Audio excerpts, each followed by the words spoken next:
Je vous avais promis une petite vidéo pour vous expliquer le chiffroscope, comment je l'ai mis en place dans ma classe.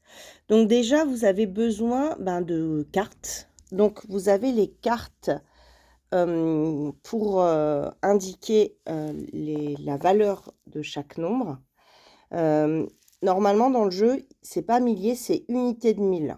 Mais avec mes collègues de CE2, on s'est dit que unité de 1000, c'était pas un mot qu'on utilisait, on utilisait plutôt millier. Et du coup, ça me sert aussi pour mon tableau. Je vous montrerai par la suite. Et les cartes, nous avons décidé d'imprimer des cartes nombres de 0 à 9, mais aussi des cartes nombres un peu plus importantes qui nous serviront en deuxième partie. Donc pour le premier jeu, on a ces 4 cartes-là. Voilà. Et ces cartes nombres là. Bien insister sur le fait que ça soit des cartes nombres et pas des cartes chiffres. Voilà. Et il vous faut aussi plusieurs tableaux comme ça. Donc au début, on prend un tableau et on va effectuer le tirage. Je suis avec ma fille Lison qui va, elle, effectuer le tirage. Lison, tu prends une carte mot et tu la places où tu veux dans le tableau, dans les petites... Ah oui, tu peux la retourner. Et tu la places où tu veux. Dizaine, super. Tu prends toujours une carte verte et tu la mets dans la case. Ok, super. Tu reprends une carte mot. Et par contre, maintenant, tu vas la placer correctement dans ton tableau. C'est unité. Normalement, unité, tu devrais la mettre là. Mais tu as vu, elle dépasse la feuille. D'où l'intérêt d'avoir d'autres feuilles. Donc, on va prendre d'autres feuilles. Voilà. Et tu tires à nouveau une carte verte que tu vas mettre en dessous. Super. Je te laisse continuer avec les deux autres cartes sur le même principe. Pendant ce temps-là, je vous explique ces cases-là. Moi, je n'étais pas très convaincue au début. Et finalement, pourquoi pas, ça permet de montrer aux élèves qu'un nombre, eh ben, en fait, il se continue par là. Mais il va aussi pouvoir se continuer par là quand vous allez introduire les nombres avec des virgules. Voilà, donc ça c'est le premier niveau. À la fin du tirage de cartes, qu'est-ce qu'on demande aux élèves, à ton avis, Lison? Qu'est-ce qu'on pourrait demander là? De lire le nombre. De lire le nombre, oui. Donc tu peux le lire? 3544. Super. Donc ça c'est le niveau 1. On passe au niveau 2. Donc le niveau 2, c'est le même exercice. On garde les mêmes... Sauf qu'on va faire un tirage de 3 cartes nombres. Alors, des fois, le tirage est intéressant, des fois, c'est moins intéressant. On espère que Lison va faire un tirage intéressant. Allez, vas-y, tire-moi une première carte. Tu la mets où tu veux. Ok. Et une carte verte, bien sûr.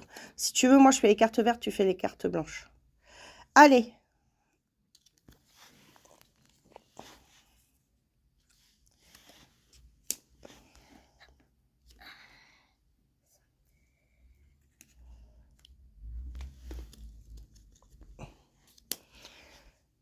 Quel est ce nombre, Lison? 4503. 30. Redis-moi. 4530. Voilà. Là, ce qui est intéressant, c'est de montrer que même si il n'y a rien là, les unités, elles existent quand même et il ne faut pas les oublier. Donc ça, c'est le niveau 2 du jeu. Niveau 3, eh ben, c'est de recommencer le même jeu avec 4 cartes, mais en incluant des nombres plus importants. Donc, hop. Allez. On y va. Vas-y, Lison. Je pioche combien? Tu en pioches une. Tu vas en piocher 4.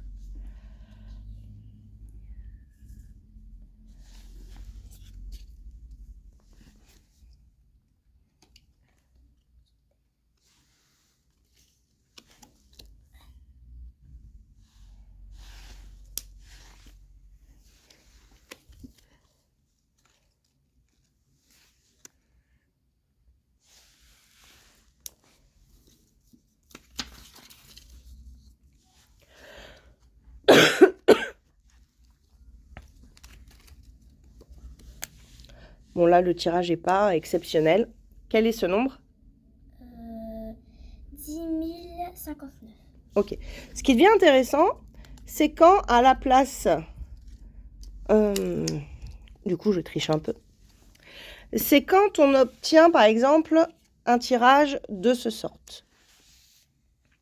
Donc, je vous rappelle qu'on a dit que ça, c'était des nombres et pas des chiffres. Donc, du coup, on a 15 unités, Ça fait 5 dizaines, 0 centaines et 10 milliers. Donc, ça veut dire que nos élèves, ils savent. On leur répète depuis le début de leur scolarité qu'il ne faut pas qu'il y ait deux chiffres ici. Mais ici, ce ne sont pas des chiffres, ce sont des nombres. Donc, 15 unités, il y a un petit souci. Tu peux me passer un Woody, s'il te plaît? Donc, je vais mettre mes élèves en position de recherche et ils vont bien comprendre qu'au bout d'un moment, 15, ce n'est pas possible ici. Donc, il va falloir faire 5 et déplacer la dizaine à côté. Ce qui va être intéressant puisque là, il y a un calcul à faire. 1 plus 6. 1 plus 6, 1. Non. 1 plus 5. 1 plus 5, ce qui fait 6. Et après, il y a moins de calcul, donc on reste. Si on veut aller plus loin avec les CE2, on peut commencer à introduire l'unité de 1000 et la dizaine de 1000. Moi, j'y vais doucement, donc j'en suis pas encore là. Quel est ce nombre du coup, Lison? 10 065. Voilà. Donc, après, une fois qu'on a introduit ce niveau-là, moi, j'ai décidé de jouer avec tous les cartes nombres, toutes les vertes, et de mettre 2 jeux de ça. Donc, ce qui va nous faire des tirages un peu plus grands et un peu plus intéressants. Lison, au lieu de tirer 4 cartes, tu vas m'en tirer 6.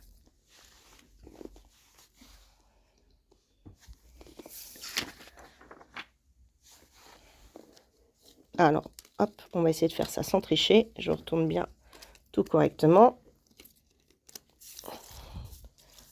Allez, continue.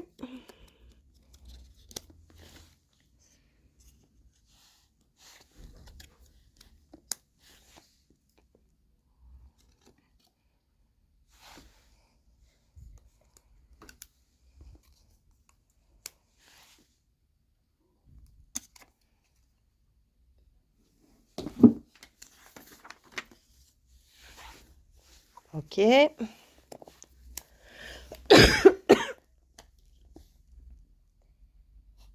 Alors, centaine. Non. Là, tu vas pas te creuser un peu plus la tête. Tu vas reposer ta carte sur centaine. Et moi, je vais rajouter une carte ici.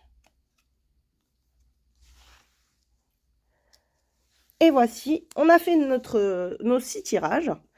Et bien là, il va falloir réfléchir à quel est ce nombre.